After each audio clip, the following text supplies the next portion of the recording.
నమస్తే. సామాన్యుడి చేతిలో సామాజిక అస్త్రం నెంబర్ 1 న్యూస్కి స్వాగతం. నేను రవీంద్ర.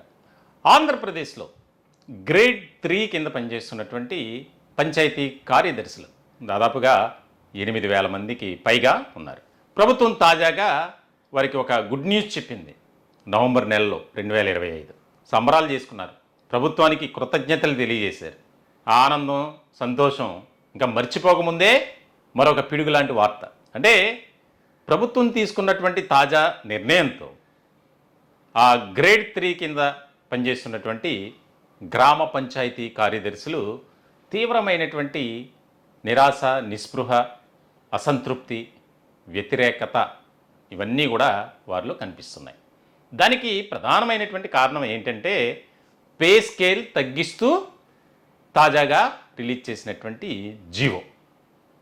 ఇక్కడ బాధాకరమైనటువంటి విషయం ఏంటంటే నిజంగా ఆయా గ్రామాల్లో దాదాపుగా రాష్ట్ర వ్యాప్తంగా ఉన్నటువంటి గ్రామాల్లో ఏ పని అయినా సరే గ్రామ కార్యదర్శుల ద్వారానే జరుగుతుంది. అంటే వారు ఒక్కరే చేస్తున్నారని కాదు, అన్ని విభాగాలకు సంబంధించి అందరూ కోఆర్డినేషన్తో పనిచేస్తేనే. కానీ అదనపు భారం వారిపై పడుతుంది.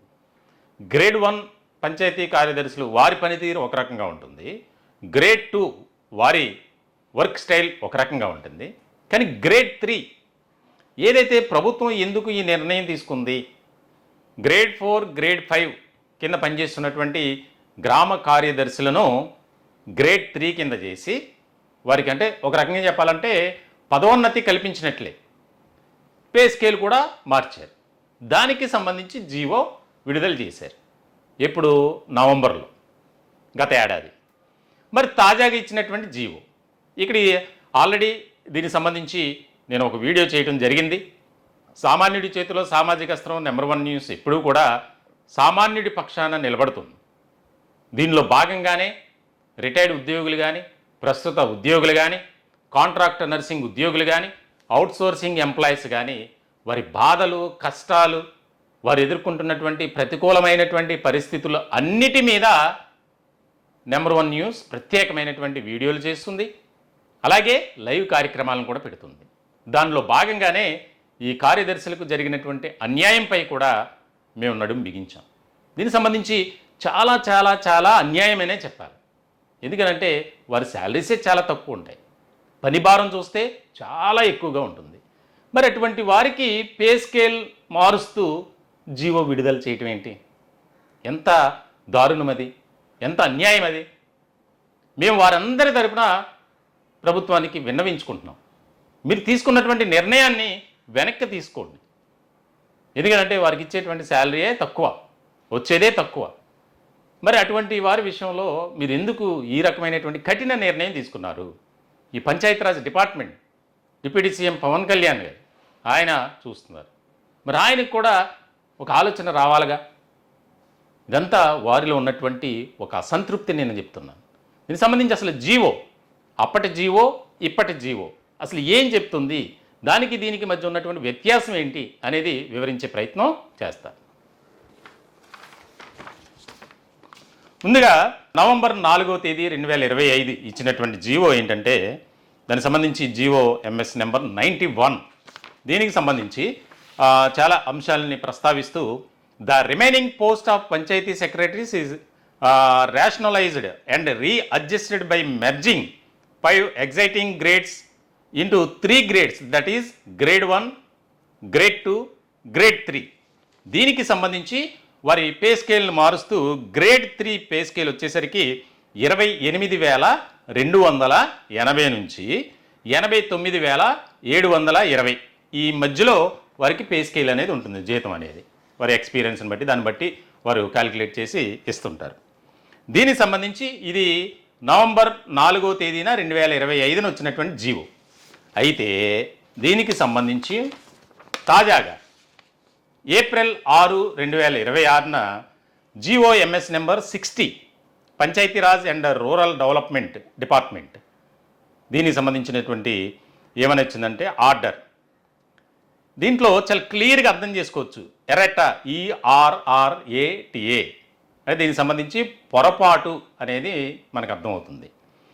For subject to para 4 of para 5 of the GO read about the words as grade 3 pay scale వచ్చేసరికి 28,280 నుంచి 89,720 shall be read as grade 3 25,220 నుంచి 80,910.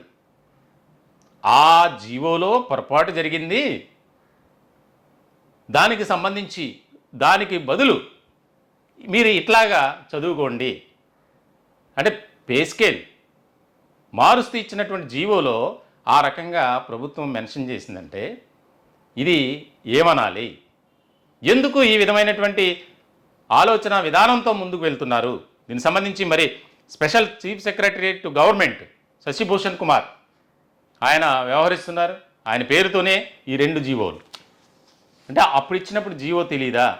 కావాలని మాపై ఈ రకమైనటువంటి మమ్మల్ని అన్యాయానికి గురి చేసే విధంగా ప్రభుత్వం నిర్ణయం ఉంది కాబట్టి ఈ జీవో ఏదైతే ఉందో 60 తాజాగా ఇచ్చినటువంటి జీవో పే స్కేల్ని తగ్గిస్తూ దీనివల్ల మేము తీవ్రమైనటువంటి నష్టపోతాం కాబట్టి ప్రభుత్వం సానుకూలమైనటువంటి విధానంతో ఆలోచన చేసి ఆ జీవోని ఉపసంహరించుకోవాలి. మొదట ఎప్పుడైతే నవంబర్లో 2025 ఇచ్చినటువంటి జీవోను ఆధారంగా చేసుకుని మాత్రమే మా పే స్కేల్ ఉండాలి అని దాదాపుగా 8,000కు పైగా గ్రేడ్ 3 కింద రాష్ట్ర వ్యాప్తంగా పనిచేస్తున్నటువంటి గ్రామ కార్యదర్శులు ఉన్నారు. మరి వారి విషయంలో ఖచ్చితంగా న్యాయం జరగాలి. ఆ న్యాయం జరిగేంత వరకు కూడా సామాన్యుడి చేతిలో సామాజిక అస్త్రం నెంబర్ 1 న్యూస్ ఎప్పుడు ముందుంటుందని తెలియజేస్తున్నాం. ఎందుకంటే కాంట్రాక్ట్ ఉద్యోగులు కానీ అలాగే రిటైర్డ్ ఎంప్లాయీస్ కానీ ప్రస్తుత ఎంప్లాయీస్ కానీ అందరి విషయంలో కూడా మేము ఒక సానుకూలమైనటువంటి విధానంతో ఉండి ప్రభుత్వానికి తెలియజేస్తున్నాం. ఈ అంశాన్ని కూడా చాలా సీరియస్గా తీసుకున్నాం. దీనికి సంబంధించి మా నెంబర్ 1 మీడియా సంస్థల అధినేత మంచాల సాయి సుధాకర్ నాయుడు గారు వారి తరపున కూడా మనం నిలబడాలి, వారికి అన్యాయం జరగకూడదు, వారికి న్యాయం జరగాలి కాబట్టి మనం ముందుకు వెళ్దాం అని చెప్పడంతో మేము ఈ స్టాండ్ తీసుకున్నాం. ఖచ్చితంగా మరొక్కసారి మీకు తెలియజేస్తున్నాం, గ్రేడ్ 3 పంచాయతీ కార్యదర్శులు ఎవరైతే ఉన్నారో వారందరికీ న్యాయం జరిగేంత వరకు మీకు మేము అండగా నిలబడతాం. దీనికి సంబంధించి ఒక మహిళా కార్యదర్శితో మాట్లాడే ప్రయత్నం చేద్దాం. ఆవిడ ఆవేదన ఏంటి, బాధ ఏంటి అనేది తెలుసుకుందాం. హలో మేడం, నమస్తే. నమస్తే అండి. మేము నెంబర్ 1 న్యూస్ నుంచి.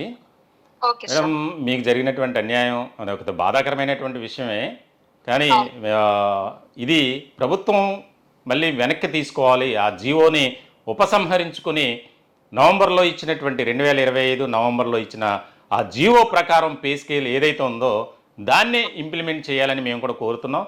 ఎందుకు ఈ విధంగా ప్రభుత్వం నిర్ణయం తీసుకుంది అంటే మీరేం చెప్తారు మేడం?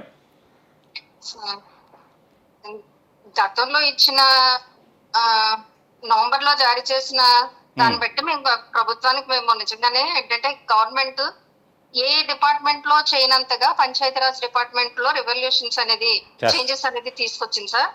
దాని వల్ల మేము చాలా హ్యాపీగా ఫీల్ అయ్యాము. కానీ పర్టికులర్ గా రీసెంట్ గా రిలీజ్ చేసిన జీవోలు అయితే గ్రేడ్ 3 కి పర్టికులర్ గా శాలరీ అనేది తగ్గించడం అనేది మేము మానసికంగా చాలా మనోవేదనకే గురవుతున్నట్టే. ఎందుకంటే మమ్మల్ని కొంచెం ఇబ్బందులకు గురి చేసింది ఆ వార్త. కానీ దాని మీద ప్రభుత్వం పునరాలోచన చేసి తిరిగి మాకు కూడా అంటే మేము అందరం అక్కడ గ్రేడ్ 1 గ్రేడ్ 5 అనేది కాదు సార్, అందరూ ఒకే పని చేస్తున్నాం ఫీల్డ్ లో. సో మాకు కూడా కాస్త ఏంటంటే పాత ఏదైతే స్కేల్ ఇచ్చిందో దాన్నే మేము ఇంప్లిమెంట్ చేయాలని కోరుకుంటున్నాం సార్. ఓకే, తర్వాత ఇప్పుడు దీనికి సంబంధించి ప్రభుత్వం దగ్గరికి వెళ్ళి మనం మన బాధని మన ఆవేదనను తెలియజేయాలి అని గ్రేడ్ 3 పంచాయతీ కార్యదర్శులకు సంబంధించి ఒక అసోసియేషన్గా కూడా ఏర్పడుతున్నట్లు తెలుస్తుంది. దీని ద్వారా ఖచ్చితంగా మీరు చేసేటువంటి ప్రతి ప్రయత్నంలో భాగంగా సామాన్యుడి చేతిలో సామాజిక అస్త్రం నెంబర్ 1 న్యూస్ కూడా ముందుంటుంది. అసలు ఈ ప్రభుత్వం తీసుకున్నటువంటి నిర్ణయం అంటే అది పొరపాటున జరిగింది కాబట్టి ఈ పే స్కేల్ మారిందని దీన్ని చదువుకోండి అని చెప్పి తాజాగా ఇచ్చినటువంటి జీవో అంటే ఒక గందరగోళానికి గురి చేసేటువంటి అంశంగా మారింది కదా. మీ సెక్రటరీస్ ఏ రకంగా దీని మీద చర్చించుకుంటున్నారు? సో మేమందరం అయితే ప్రభుత్వానికి విన్నవించుకుందామని అనుకుంటున్నాం సార్. మా తరపు నుంచి కూడా అంటే మా పరిస్థితులను కూడా అర్థం చేసుకోండి అని చెప్పేసి మేము వినయపూర్వకంగానే ప్రభుత్వాన్ని మేము అడుగుదాం అనుకుంటున్నాం సార్. ఓకే ఓకే మేడం, తప్పకుండా మీకు న్యాయం జరగాలి. మీకు సపోర్ట్గా సామాన్యుడి చేతిలో సామాజిక అస్త్రం నెంబర్ 1 న్యూస్ కూడా నిలబడుతుంది. మీరు ఎక్కడ కూడా ఆధైర్యపడొద్దు. మీకు న్యాయం జరిగేంత వరకు మేము కూడా మీతో కలిసి నడుస్తామని ఈ సందర్భంగా తెలియజేస్తున్నాం. Thank you madam. ఇదండి పరిస్థితి. అంటే ఒక మహిళా కార్యదర్శి ఆవిడ ఆవేదన మనం విన్నాం. ఎవరికైనా సరే ఒక బాధాకరమైనటువంటి విషయంగానే ఉంటుంది. అది మరి ఎందుకు ప్రభుత్వం ఆలోచన చేయకుండా ఇట్లాంటి నిర్ణయాలు తీసుకుంటుంది అనేది గతంలో కూడా కొన్ని జీవోల విషయంలో ఇలాగే పొరపాట్లు జరిగాయి. ఒక జీవో అంటే గవర్నమెంట్ ఆర్డర్ ఏ రకంగా ఉండాలి, అది బయటకు వచ్చిన తర్వాత ఎట్లాంటి చర్చ జరుగుతుంది, తప్పు జరిగిందంటే సరిపోతుందా? దాదాపు 8,000 మంది ఆ నవంబర్లో తీసుకున్నటువంటి నిర్ణయంతో సంబరాలు చేసుకున్నారు, పాలాభిషేకాలు చేశారు కొన్ని చోట్లయితే, ముఖ్యమంత్రి ఉప ముఖ్యమంత్రి ఇద్దరు చిత్రపటాలకి. మరి ఇప్పుడు ఏమనాలి, ఇప్పుడు ఏం చేయాలి అనేది ఖచ్చితంగా మేము ప్రభుత్వానికి విన్నవించుకుంటాం. ప్రభుత్వంపై మాకేం వ్యతిరేకత లేదు, కానీ మేము చేస్తున్నటువంటి సర్వీస్ ఏదైతే ఉందో దాన్ని గుర్తించి మాకు పే స్కేల్ మార్చారని ఎంతో ఆనందపడ్డాం, సంతోషించాం. కానీ ఇప్పుడు తాజాగా తీసుకున్నటువంటి నిర్ణయం మమ్మల్ని మరింతగా వేధిస్తుంది, బాధిస్తుందని ఆవేదన వ్యక్తం చేస్తున్నటువంటి పరిస్థితి. ఖచ్చితంగా మేము కూడా ప్రభుత్వాన్ని విన్నవించుకుంటున్నాం. సానుకూలమైనటువంటి విధానంతో ఆలోచన చేసి నిర్ణయం తీసుకోవాలి. ఆ జీవోను ఉపసంహరించుకొని పాత జీవో ప్రకారం పే స్కేల్ని అమలు చేయాలి అనేది మా యొక్క అభ్యర్థన. ఈ టాపిక్పై మీ విలువైనటువంటి అభిప్రాయాలు కామెంట్ రూపంలో తెలియజేయండి. దయచేసి మా ఛానల్ని సబ్స్క్రైబ్ చేసుకోండి. Thank you.